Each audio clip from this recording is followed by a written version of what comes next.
விஜய்க்கு என்ன பெரிய அனுபவம் இருக்குதுன்னு கேட்டால் அதே வாய் தான் அன்னைக்கு எம்ஜிஆர் அவர்களை பார்த்து கவர்ச்சியை மட்டுமே நம்பி இருக்கிறவர், இவருக்கு கேள்வி மட்டும் தான் கேட்க தெரியும், பதில் சொல்ல தெரியாது, இப்படின்னு சொன்னதும் அதே வாய் தான். இன்னைக்கு இந்த டிஜிட்டல் உலகத்தில் திருவள்ளுவர் இருந்திருந்தாருன்னா இந்த தீய சக்தியை பற்றி என்ன திருக்குறள் எழுதியிருப்பாரு? அநீதி, அராஜகம், தில்லுமுள்ளு இவையெல்லாம் திமுக முதற்றே உலகு. அவர் ஜெயிச்சதுக்கு அப்புறம் இந்த அரசியலில் பழந்துன்னு கொட்டை போட்டு அனுபவிச்சாலையும் இருப்பாங்கன்னு சொல்லுவாங்கல்ல, அவங்க எல்லாருக்குமே அந்த கோட்டைன்றது ஒரு பகல் கனவாகவே மாறிடுச்சுன்னா பார்த்தீங்க. 77 மாதிரியே இப்போவும் அந்த பழைய தேஞ்சி போன, துருபிடிச்சி போன, நஞ்சு போன அதே அந்த பழைய வெப்பனையும் இப்போவும் கையில் எடுக்கிறாங்க. அதனால் மைடியர் ஜென்டில்மேன், டெக்னாலஜிலாம் வளர்ந்து வேற எங்கேயோ போயிட்டுருக்கு. அட்லீஸ்ட் உங்கள் டெக்னிக்கையாவது கொஞ்சம் மாற்றுங்க பாஸ். யார் எதிர்த்து நின்னாலும் அவங்கள கொந்தளிக்கிறது தான் அவங்களுடைய வேலையை. அவங்க பண்ணுற அட்ராசிட்டியை பற்றி நம்ம எடுத்து சொன்னால், அவங்க பண்ணுற அந்த ஊழலை பற்றி தான் நம்ம எடுத்து சொன்னோம். முக்கியமாக நாம் அதை எடுத்து சொன்னால் 50 வருஷத்துக்கு முன்னாடி இருக்கிற அதே தகர டப்பாவை எடுத்து உருட்ட ஆரம்பிச்சிருவாங்க. சொல்லுவோம், சொல்லிக்கிட்டே இருப்போம். நம்மளை தவிர யார் அவங்கள ஏற்று நின்று கேள்வி கேட்கறது? யாருக்கு அந்த தில்லு இருக்குது? வீட்டு விட்டு வெளியே வா, வீட்டு விட்டு வெளியே வா, இப்படியெல்லாம் கேட்கும் போது எனக்கு எப்படி அது தோணுதுன்னா, ஐயோ இவங்க ஒவ்வொரு வீட்டில் இருக்கிற ஒவ்வொரு விஜயும் இவங்க கூப்பிட்ற மாதிரியே எனக்கு தோணுது. அப்படி இருக்கிற அவரு என்னைக்காவது ஒரு நாள் அசந்து தூங்குவார்ல, அப்போ அவர்கிட்ட போய் சார் எந்த சின்னத்துக்கு சார் ஓட்டு போடுவீங்க?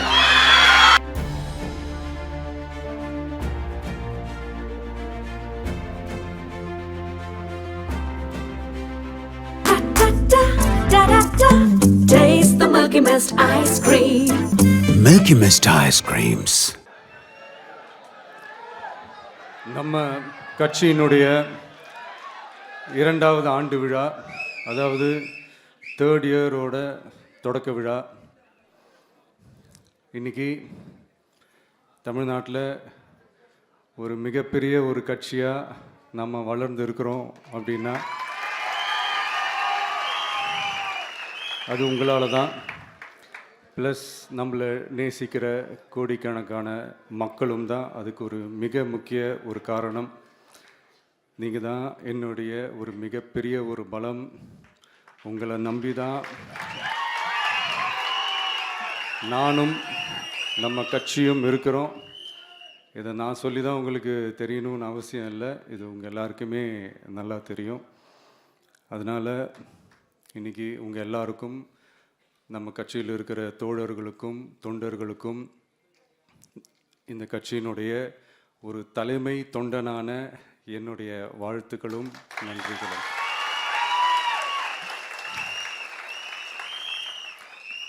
அப்புறம் என்ன, மைக்கை பிடிச்சாச்சு, வெடியை கொளுத்தி போட்டுருவோமா?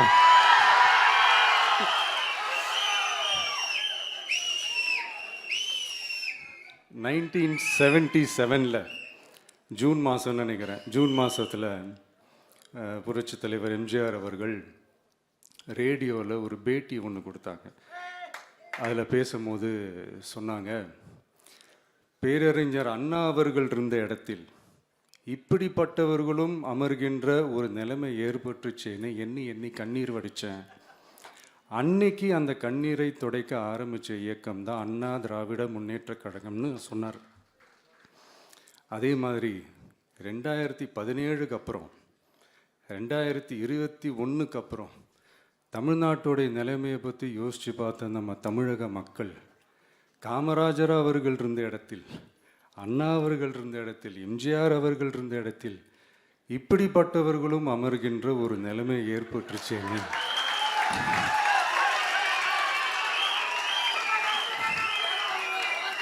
தமிழக மக்கள் கண்ணீர் வடித்தாங்க. இன்னைக்கு இந்த கண்ணீரை துடைக்க ஆரம்பித்த இயக்கம் தான் தமிழக வெற்றிக்கழகம்.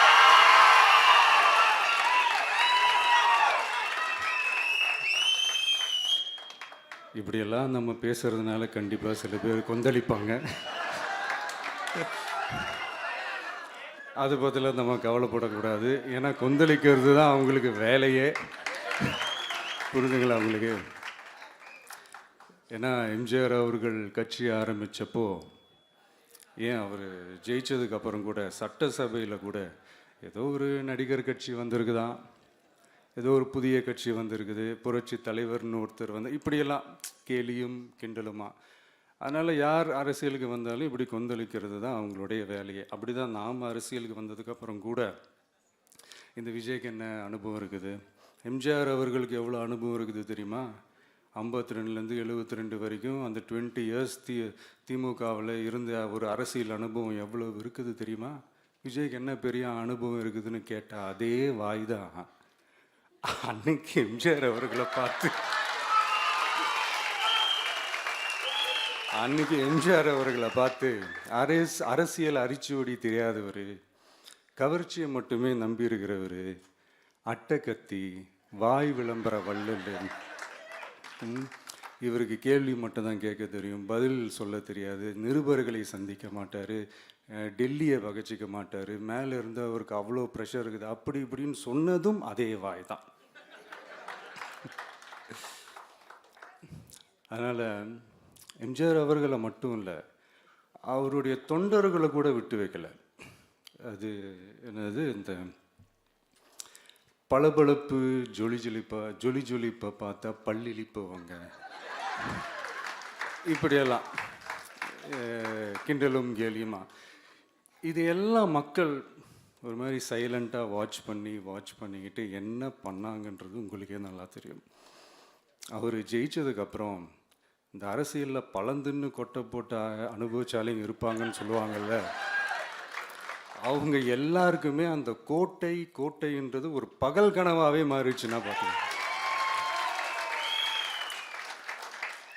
77 மாதிரியே இப்போவும் அந்த பழைய தேஞ்சி போன, துருபிடிச்சி போன, நஞ்சு போன அதே அந்த பழைய வெப்பனையும் இப்போவும் கையில் எடுக்கிறாங்க. அதனால் மை டியர் ஜென்டில்மேன், டெக்னாலஜிலாம் வளர்ந்து வேற எங்கேயோ போயிட்டுருக்கு, அட்லீஸ்ட் உங்கள் டெக்னிக்கையாவது கொஞ்சம் மாற்றுங்க பாஸ்.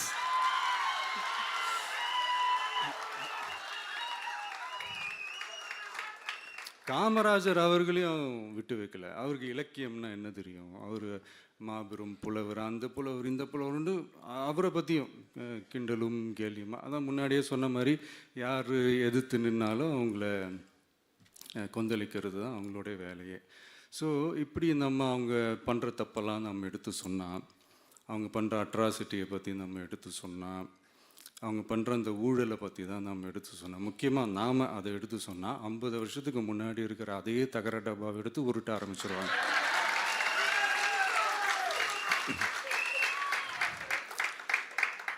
பவள விழா பாப்பாவுக்கு வேற என்ன தெரியும்?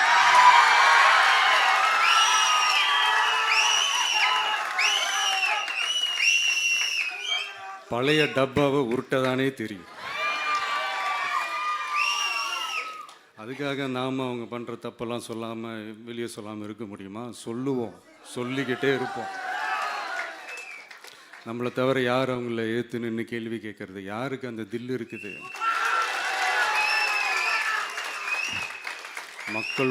மக்களோட ஒரே பிரதிநிதி நாம் மட்டும்தான். ஸோ இப்படி இருக்கிற இந்த நிலைமையில் இன்னைக்கு இந்த டிஜிட்டல் உலகத்தில் திருவள்ளுவர் இருந்திருந்தாருன்னா இந்த தீய சக்தியை பற்றி என்ன திருக்குறள் எழுதியிருப்பாரு? ஒரு கற்பனையா, அநீதி, அராஜகம், தில்லுமுள்ளு இவையெல்லாம் திமுக முதற்றே உலகு.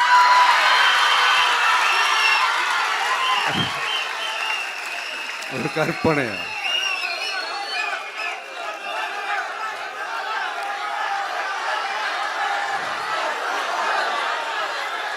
அநீதி, அராஜகம், தில்லுமுள்ளு இவையெல்லாம் திமுக முதற்றே உலகு.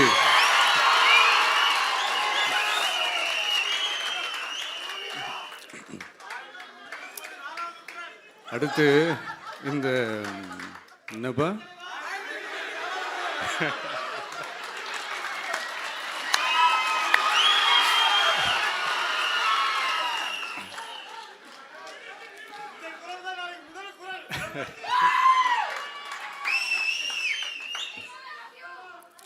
அடுத்து இந்த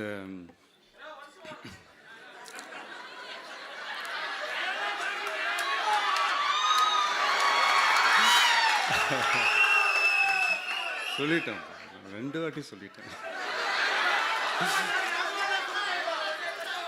அநீதி, அராஜகம், தில்லுமுள்ளு இவை எல்லாம் திமுக முதற்றே உலகு.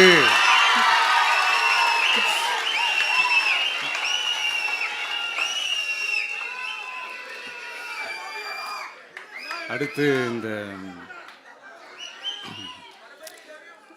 இந்த மும்முனை போட்டி, 4 முனை போட்டி அப்படிலாம் சொல்கிறாங்களே, சரி அவங்கள பொறுத்த வரைக்கும் அப்படியே இருக்கட்டும். அதில் மாபெரும் மக்கள் சக்தியாக நம்ம அணி ஒரு பக்கம், அடுத்து திமுக தலைமையில் மற்ற கூட்டணி கட்சிகள் ஒரு பக்கம், அடுத்து பாஜக தலைமையில் மற்றும் பலர்.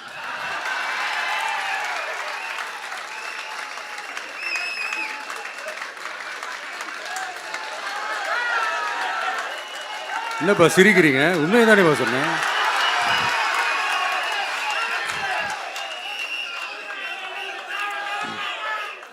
ஸோ இப்படி எத்தனை சக்திகள் எத்தனை பேர் வந்தாலும் திமுகவை வீழ்த்துறதுக்கு மாபெரும் மக்கள் சக்தியான நம்மளால் மட்டும்தான் முடியும், நம்ம டிவிகேவால் மட்டும்தான் முடியும். ஸோ இப்படி இருக்கிற இந்த நிலைமையில் ஏய் விஜய் வீட்டு விட்டு வெளியே வா, ஏய் விஜய் வீட்டு விட்டு வெளியே வா, இப்படியெல்லாம் கேட்கும் போது எனக்கு எப்படி அது தோணுதுன்னா, ஐயோ இவங்க ஒவ்வொரு வீட்டில் இருக்கிற ஒவ்வொரு விஜயும் இவங்க கூப்பிடுற மாதிரியே எனக்கு தோணுது. அப்படிதான் எனக்கு தோணுது. அதனால பொறுங்க பாஸ், வருவாங்க, முறையா வருவாங்க. ஓட்டு போடுற அன்னைக்கு ஓட்டர் ஐடியை கையில் எடுத்துக்கிட்டு ஒவ்வொரு வீட்டில் இருக்கிற ஒவ்வொரு விஜயும்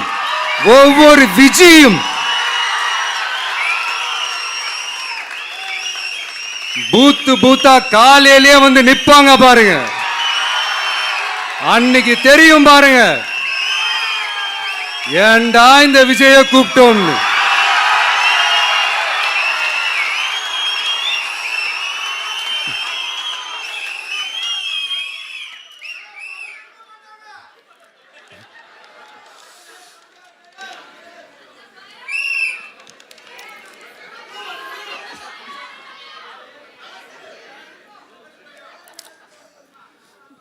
ஸோ இப்படி பேசினா உடனே இவரு நான் சினிமாவா இது அப்படின்ட்டு ஆரம்பிச்சிருவாங்க.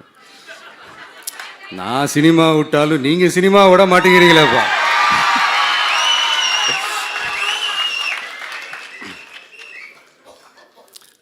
அப்புறம் இன்னொரு ரீசெண்டாக அந்த ஒரு விஷயம் போயிட்டுருக்குல்ல, இந்த கருத்து கணிப்பு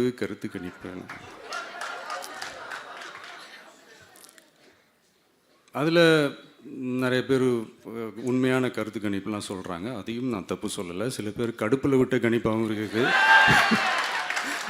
அதையும் நான் தப்பு சொல்லலை. இந்த கடுப்பில் விட்ட கணிப்பாளர்களுக்கு நான் சொல்லிக்கிறது என்னென்னா, ஒவ்வொரு ஊராக தெருவாக வீடாக போய் நீங்கள் அந்த கருத்து கணிப்பு எடுத்து பாருங்கள். ஒவ்வொரு வீட்லேயும் டிவிக்கு இருக்கிறத நீங்கள் பார்ப்பீங்க.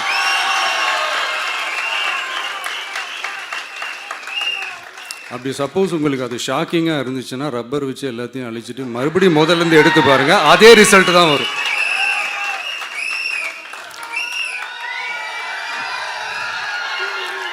இது என்னப்பா லாஜிக்கு, அது எப்படி எல்லார் வீட்லேயும் டிவிக்கு இருக்கும் அப்படின்னு நீங்கள் கேட்டிங்கன்னா, ஒரு சின்ன சாம்பிளுக்கு ஒரு சின்ன டெஸ்ட் ஒன்று பண்ணி பாருங்களேன். நம்ம சிஎம் சார் இருக்காங்கள்ல, ஸ்டாலின் சார், ஒரு 2 இயர்ஸ் பேக் இருக்கும்னு நினைக்கிறேன், ஒரு மேடையில் பேசும்போது சொன்னாங்க, இந்த மாதிரி என்னோட கட்சிக்கு அவங்களுடைய கட்சிக்காரங்க சில பேர் பண்ணுற அட்ராசிட்டி, ஒரு சில மந்திரிகள் பண்ணுற சில அட்ராசிட்டிஸ்லாம் பார்த்து ராத்திரியில் எனக்கு தூக்கமே வரமாட்டேங்குது அப்படின்னு ஒரு 2 இயர்ஸ் பேக் இருக்கும்னு நினைக்கிறேன். அந்த வீடியோ கூட இருக்குது.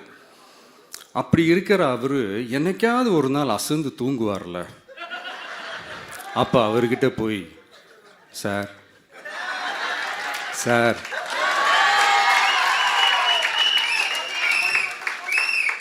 எந்த சின்னத்துக்கு சார் ஓட்டு போடுவீங்க அப்படின்னு கேட்டு பாருங்க. விசில் சின்னத்துக்கு தான்.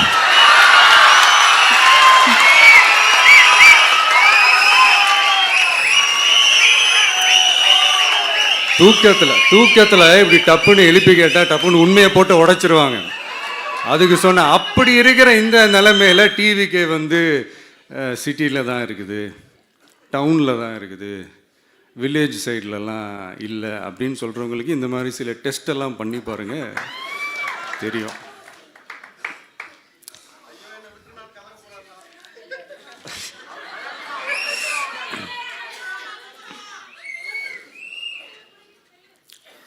விசில் சின்னம் போகாத ஊரே இல்லை. விசில் சின்னம் எங்கெல்லாம் இருக்குதோ அங்கெல்லாம் டிவிக்கே இருக்குதுன்னு அர்த்தம். என்னுடைய அம்மா, அக்கா, தங்கைகள், அண்ணன், தம்பிகள் டிவிக்கேக்கு ஓட்டு போடுறத யாராலையும் தடுக்க முடியாது.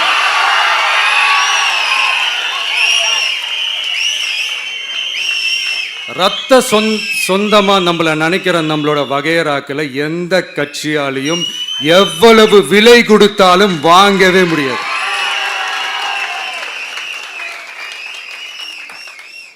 நான் ஓவர் கான்ஃபிடென்ஸில் பேசுகிறேன் அப்படின்லாம் நினைக்காதீங்க. இதுதான் கள நிலவரம், கள யதார்த்தமும் இதுதான்.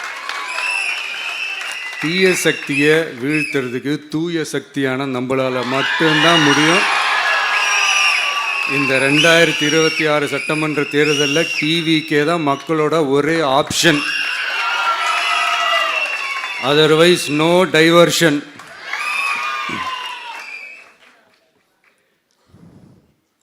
இந்த டப்பா இன்ஜின், ஓட்டை இன்ஜின், எவ்வளோ இன்ஜின் வந்தாலும் டாப் இன்ஜின் நம்ம டிவிக்கே தான்ன்றதை மக்கள் ஆல்ரெடி முடிவு பண்ணிட்டாங்க. அதனால் நம்மளுடைய தோழர்கள் அதை மனசில் நல்லா ஏற்றிக்கிட்டு இன்னும் ஷார்ப்பாக ஒர்க் பண்ணுங்கள். நான் ஏற்கனவே சொன்ன மாதிரி ஒன்றியம், நகரம், பேரூர், பகுதி, கிளை எல்லா இடத்துலையும் அந்த பூத்தாக அந்த நம்மளுடைய வேட்பாளர்களுக்கு ஒற்றுமையாக இருந்து வேலை செய்யுங்க. நமக்கு மாபெரும் கூட்டணியான மாபெரும் மக்கள் சக்தியான குடும்பமாக நம்மளோட இருக்கிறாங்க. இன்னொன்று அன்றைக்கி நான் சொன்ன மாதிரி நம்மளுடைய விசில் சின்னத்துக்கு ஓட்டு போட வைக்கிறது மட்டும்தான் உங்களுடைய வேலை. மற்றதெல்லாம் மக்களோட சேர்ந்து நான் பார்த்துக்கிறேன்.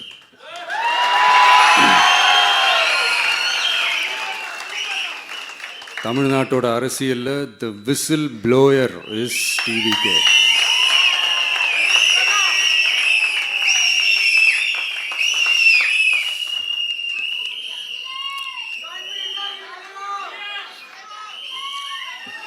நம்ம மக்கள் இந்த விசில்ல ஊதுல இந்த தீய சக்தியும் இந்த ஊழல் சக்தியும் தெரிச்சு ஓடணும். எப்படி தெரிச்சு ஓடணும்? அன்னைக்கு சென்ட் ஜார்ஜ் கோட்டையில் டிவிக்கு ஆளும் கட்சியா எழும்.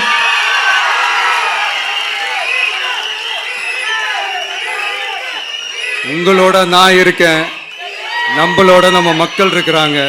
இதுக்கு மேல என்ன வேணும்? கான்ஃபிடென்ட்டா இருங்க, நல்லதே நடக்கும், வெற்றி நிச்சயம். மீண்டும் சந்திக்கும் வரை நன்றி, வணக்கம்.